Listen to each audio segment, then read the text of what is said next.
Health influencers are now claiming that this is the pathway to health. So we went to find out about what this diet actually entails and if it is, quote, a miracle.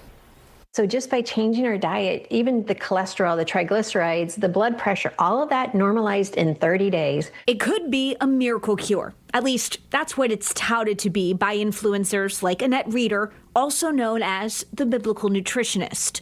She's one of the many women now taking social media by storm by following and coaching others in the biblical diet. I work with women and I work with men and pastors and ministers' wives all over the country because they want to get healthy. And so we're working with people with PCOS, infertility. From Genesis to Instagram, Reeder and other followers of the diet rooted in ancient scripture say eating this way can make all the difference. The 7 foods of the promised land. So we went to a registered dietitian to learn more. It's really kind of a niche, fringe fad diet that has been popularized online, mostly by Christian influencers.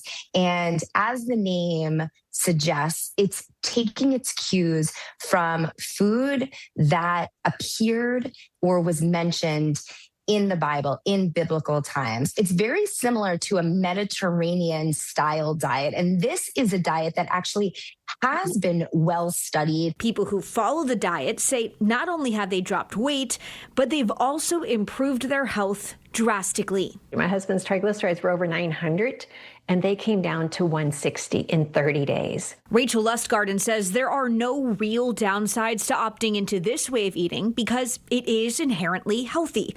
But she points to sustainability and the fact that to stick with this diet, you have to largely cook at home, which limits socializing and convenience. There's going to be no sugar, processed sugars, or processed foods allowed on this diet, or this was not something that was a commandment for people to eat this way. This is just kind of a concept that people came up with. But for some, it just may be worth it. We don't need a lot of diets. We don't need a lot of programs. We just need 3 principles. They work, they're timeless, and they will always work. Now, dietitians also say it's always a really good idea to consult your doctor before trying any new diets, especially if you have any medical conditions.